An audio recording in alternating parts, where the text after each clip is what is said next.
Hey theorists, Matt Pett here. So recently I got to interview Dr. Anthony Fauci, who for the past 18 months has been on the front lines of all things science as it relates to the coronavirus crisis. Roll the clips. What are some of the common myths or misconceptions about COVID? The biggest myth is that a substantial proportion of people still think this is a hoax and it's fake news and it's not real. That seems astounding to me. But ever since that interview, I've been thinking nonstop about the dominoes that COVID-19 has started to topple over. The ripple effects that'll have impacts years after we're actually through this thing. I mean, we see every single day in the news, headline after headline about its effects on the film industry, about movie theaters, about small businesses, but what I wanted to focus on today is its effect on the games industry. Because at this point, as the US slowly starts to open up, as we inch closer and closer to vaccines, as the daily cases, I don't even know at this point. Guys, when they said to flatten the curve, they meant the x-axis. Flatten it towards the x. Not the Y. This is the wrong direction. Anyway, now is a time of reflecting on how far we've come and where we head to next. Because unlike a lot of other industries where COVID brought nothing but misery and lackluster sales, with gaming, it's actually been a lot more of a mixed bag. But the most fascinating thing about all of this is that the changes don't just go away when COVID disappears. The ripple effects that this thing has started are gonna resonate 5-10 years down the line minimum. Heck, some of the things that we're gonna talk about today might have an impact decades later. And these are the sorts of things that aren't gonna be tracked all the way back to 2020 when they actually started. And let me be clear, not all of this is bad news. I know that sometimes I tend to play up the doom and gloom angle for stuff that doesn't matter, like Mario Kart will kill you or Sonic is secretly slow, whatever.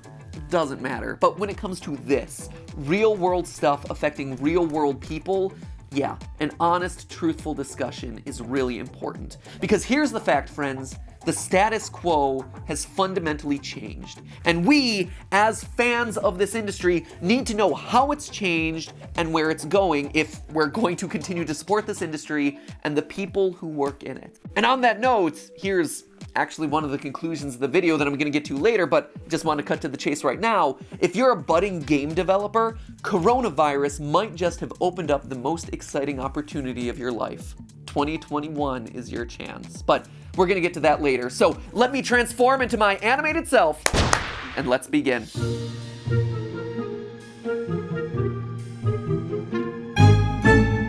Hello Internet, welcome to Game Theory. It feels like a lifetime away, but almost 1 year ago we were seeing the coronavirus impact the video games industry in a pretty direct way every week. Events were getting canceled, games were getting delayed, and there was just a general uncertainty over the start of the newest console generation. Would the PS5 and Xbox Series X be able to release? Would the industry want them to release? Would anyone actually be there to buy them? Sure, there were production issues, with factories shutting down or having reduced capacities, but the biggest worry, and the reason for a huge dip in the stock market in March, was the worry about the economy in general. In order for a console to sell well, there have to be consumers with money to buy it. And the fear was that if everyone was out of a job at the end of the year, people would be spending less money on games, affecting both the sale of individual games as well as the popularity of these two new consoles. Of course, we now have the benefit of hindsight, and we can address all of that uncertainty. Were those analysts right? As it turns out, no. In fact, if anything, the opposite wound up being true. COVID actually helped video games. 2020 wound up being a record-setting year in terms of video game sales. According to a report from the NPD Group, video game spending in June of 2020 hit a 10-year high, with total sales of video game systems, games, and accessories totaling $1.18 billion. That is a significant jump from $953 million the previous year. Back in the early days of March, the line of thinking was something like this. Recession and quarantine is going to mean less expendable income in consumers' pockets, which in turn is going to equal less money to spend on video games. But as it turned out, things went a lot more like recession and quarantine equals closure of local businesses and stuck in the house with fewer reasons to go out and spend money, which meant more expendable income for things to do at home, like video games. This can actually be seen in the way that stock prices for video games have moved throughout the year. One of the easiest ways to track how the video game industry is doing as a whole is to look at something known as an index fund. Funds that bundle together a bunch of like-minded stocks stocks for people who want to bet on the future of an entire industry, rather than trying to pick and choose specific companies. So instead of saying, I predict that Nintendo is going to go up and Blizzard is going to go down, you're instead betting on the whole of the industry. When it comes to the video game industry, the biggest index fund is known as ESPO, which in March dipped by 27%. However, it had completely recovered that loss by April, and by the start of September, it had nearly doubled compared to its low point in March. Now, that alone would be impressive, but what's even more incredible is looking at gaming index fund performance relative to the year before. Whereas the rest of the stock market was up 7% by the end of 2020, which you gotta say is not bad for a year rocked by turmoil, gaming index funds like ESPO, Hero, Gamer, and Nerd, yes, those are absolutely real stock tickers, just look them up, those have all gone up by as much as 83%. 83%! In other words, COVID was actually good for the games industry as a whole, at least in the short term. Stick a pin in that, we're gonna come back to it. All of this is indicative of the first major change that coronavirus brought on, a second coming of casual gamers and an increased respect for the games industry. I don't know about you, but when my mother-in-law starts calling me up asking what an e-sport is in the middle of quarantine, you know that there's a change a-brewing. Here's a great chart to demonstrate this. This is web search interest for the term Nintendo Switch. Notice how every year since its release in March of 2017, there have been two spikes, one during Black Friday shopping and one during the week of Christmas. But notice how this year there's a spike right there in March. Strange, right? Now let me overlay this graph. This is search interest for the word quarantine, literally the week before. As businesses closed and people got locked down in their houses, they quickly began looking for sources of entertainment and found video games, and also Tiger King, but mostly video games. As our real world stagnated, more and more people came to discover and appreciate the virtual one. Companies began creating merch lines in Animal Crossing to promote their products in real life. Concerts were held not in arenas, but in Fortnite. Institutions like colleges held graduation ceremonies in Minecraft, and museums taught classes in Animal Crossing. Jackbox games played over Zoom became the new nightclubs. ESPN wasn't airing new games in stadiums, they were airing top basketball players duking it out in NBA 2K. In short, many people who had only been lightly exposed to games in the past suddenly became gamers overnight. The pandemic brought with it an influx of casual gamers that hadn't been seen since the heyday of Wii Bowling. Think it's a coincidence that Fall Guys was such a huge hit this past year? Or Among Us? Casual games that are easy to play but with high skill ceilings. Social and fun to play with friends or with strangers. Bright and colorful with goofy looking characters. All things to take us away from the dreary reality of a virus-soaked world. Get us to laugh at a time when humor was so desperately needed. And whereas Fall Guys required some platforming ability for it to stay interesting, Among Us required nothing of its players, which is why it was the one that was able to reign supreme. Oh yeah, and seeing the smash hit of these two games, you know that the AAA market is gonna try to replicate the successes of these as soon as they can. So expect these bright primary color aesthetics to be showing up in a lot of games over the next 2 years. But hold the celebration, friends, because we've only talked about half the story. Everything that we've talked about so far has been about the consumer side of the equation, how much money people are spending on video games, and how gaming has grown in its player base. Now it's time to talk about the more important part of the equation, the creation of those video games. And here's where things start to take a little bit of a turn. Now, obviously, there were delays in game releases. No big surprises there. But what's easy to overlook is how one big delay in a console release year can shape the industry for years to come. The need to push Halo Infinite into 2021 seems to have really set the Xbox Series X back a good ways behind the PS5, with data showing that the PS5 captured 65% of the global market in 2020. Sony sold 4.48 million units of the PS5, as opposed to Xbox's 2.4 million. Sony nearly doubled the performance of Microsoft. While people online were showing off their playthroughs of PlayStation titles like Miles Morales, Demon's Souls, or heck, Bugsnax, not a particularly deep roster by any means, Xbox players were making memes of their consoles overheating. And that means that Microsoft is now having to play a big game of catch-up to promote and sell their newest system. One bad year with one major delay may have just shaped the entire course of this console generation. But what may actually be more meaningful and more impactful to the industry are the canceled industry events like E3 back in June and Tokyo Game Show in September. Now, you might be thinking E3 being canceled is no big deal, and yeah, I'll admit I already practically watched the entire event streamed on Twitch. Pretty much every company at this point has come up with their own streaming events to get their game announcements out there. So why does it matter? Well, it matters a lot to the association that organizes and even runs E3, the ESA, the Entertainment Software Association. Besides running E3 every year, the ESA has played a pretty important role historically in keeping the games industry self-policing, like creating the ESRB rating system during the 1990s moral panic around video games. They were the ones able to get video game makers to put warning labels on their own product so that the government didn't have to get involved. Back in 1994, there was actual talk of passing a Video Games Rating Act, which would have authorized the government to fulfill the role of rating video games. In the end, the legislation never passed. Instead of a government office deciding what video games can and can't be released, we have the ESRB rating system, thanks in large part to the ESA. More recently, they've been lobbying Congress in support of loot boxes. When the Protecting Children from Abusive Games Act was introduced in 2019, the ESA contacted the senator who introduced the bill saying, quote, "Numerous countries determined that loot boxes do not constitute gambling. We look forward to sharing with the senator the tools and information the industry already provides that keeps the control of in-game spending in parents' hands. Parents already have the ability to limit or prohibit in-game purchases with easy-to-use parental controls. Take from that what you will." Quote-unquote, educating members of Congress is a big part of why the ESA exists. According to one report, the ESA spent $1.1 million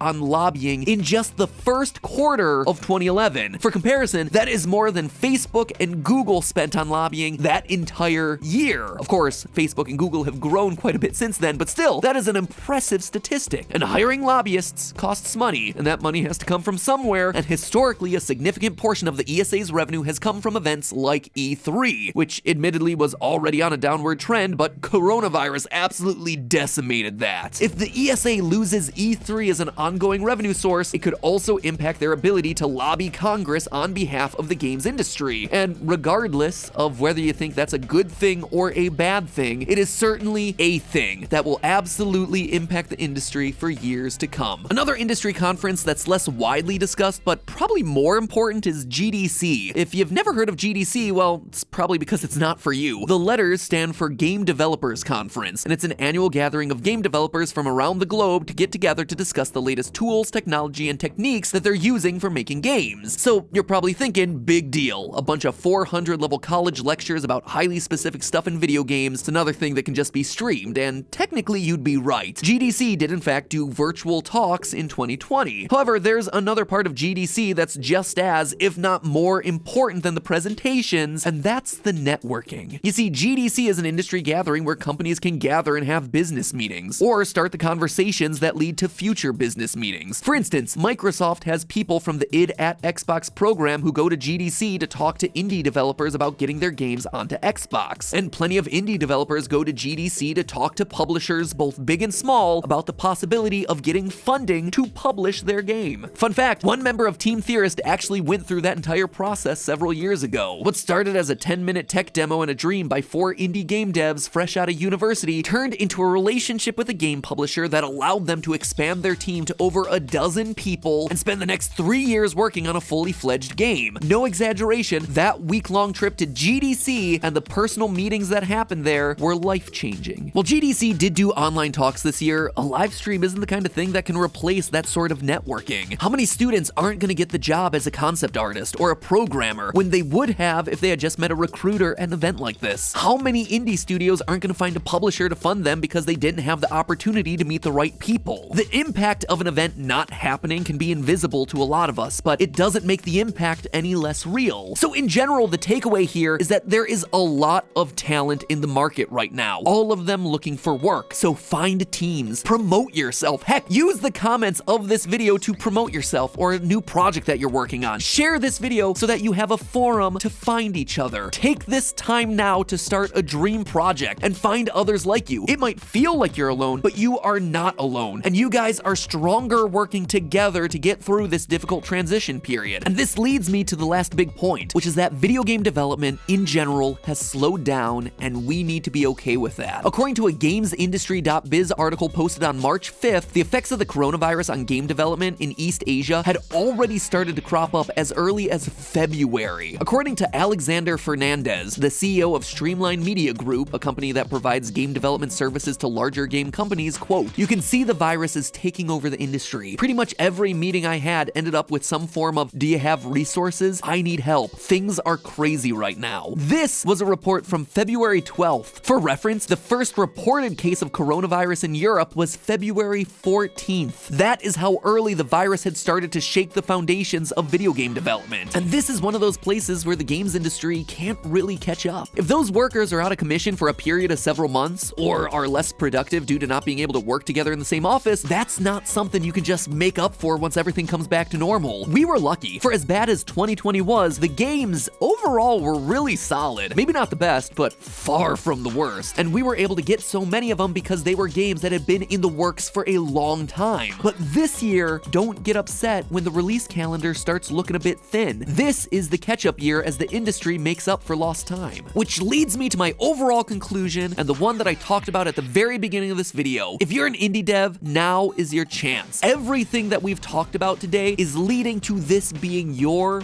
big break. This is the gap year where you can be the biggest title in the market. Just like with Fall Guys and Among Us last year, as the massive companies continue to try and get their ships back on course, you can be the speedboats swooping in to be first to port. This is the opening where you can become the most talked about game. Because we're not done yet. The pandemic is still going on. We're closer, but we're still not through the woods. And because of it, there's still a need for entertainment. There's just less entertainment available to fill that need, which means that it's an opening for you and your idea. The pieces are in place for you. The talent is out there looking for projects to collaborate on. Hopefully they're down in the comments talking about exactly that. The consumers are still stuck inside their homes waiting for something to play. You know what people are looking for because I talked about the trends in the games industry that were successful. Now they just need the games. The question is, will you be the one to deliver? COVID has been terrible for countless numbers of reasons, but it might just be the most positive thing to helping your next game idea get its big break. But hey, did you know that video games weren't the only market positively affected by the coronavirus? Did you know that between March 15th and April 6th, the number of active monthly listeners of ambient music more than doubled? And the number of people streaming classical music was up by over 500%? Yeah! Stream that, Chopin! Who's a Liszt stan with me? Franz Liszt, you know, composer, one of my personal favorites. Stats like these show that, hey, we're all looking for a way to chill out these days. And if you're like me, you probably want a nice quality pair of earbuds to drown out the world's utter chaos, especially when you're stuck in a house with other people for months on end, one of whom is a toddler that sleeps for 2 hours in the middle of the day and can wake up at the drop of a hat. Earbuds are the things that are gonna help keep you sane. And Raycon, our sponsor for today's episode, is you treating yourself to a little piece of premium sanity at a not so premium price. Raycon designs premium wireless audio for half the price, without compromise, which means that when your stimulus check comes in, you can treat yourself to a pair of amazing earbuds and still have enough money for way too many packs of Pokemon cards. Hollow Charizard ain't gonna unwrap himself, my friends. Raycon's earbuds give you 6 hours of playtime, seamless Bluetooth pairing, more bass, and a more compact design for a comfortable noise-isolating fit. Plus, they offer their wireless earbuds in a range of fun colors and patterns with a variety of fit options. No dangling wires or stems here, my friends. In fact, they are so sure that you're gonna love your Raycons that they have a 45-day free return policy so you can return them for yourself. So click the link in the description box below or go to buyraycon.com/MattPat, MATPAT, to get yourself 15% off your Raycon purchase. Being able to crank up your Franz Liszt while your toddler sleeps for 2 hours in the room next door is totally worth it. But hey, that's just a theory. A game theory. Thanks for watching.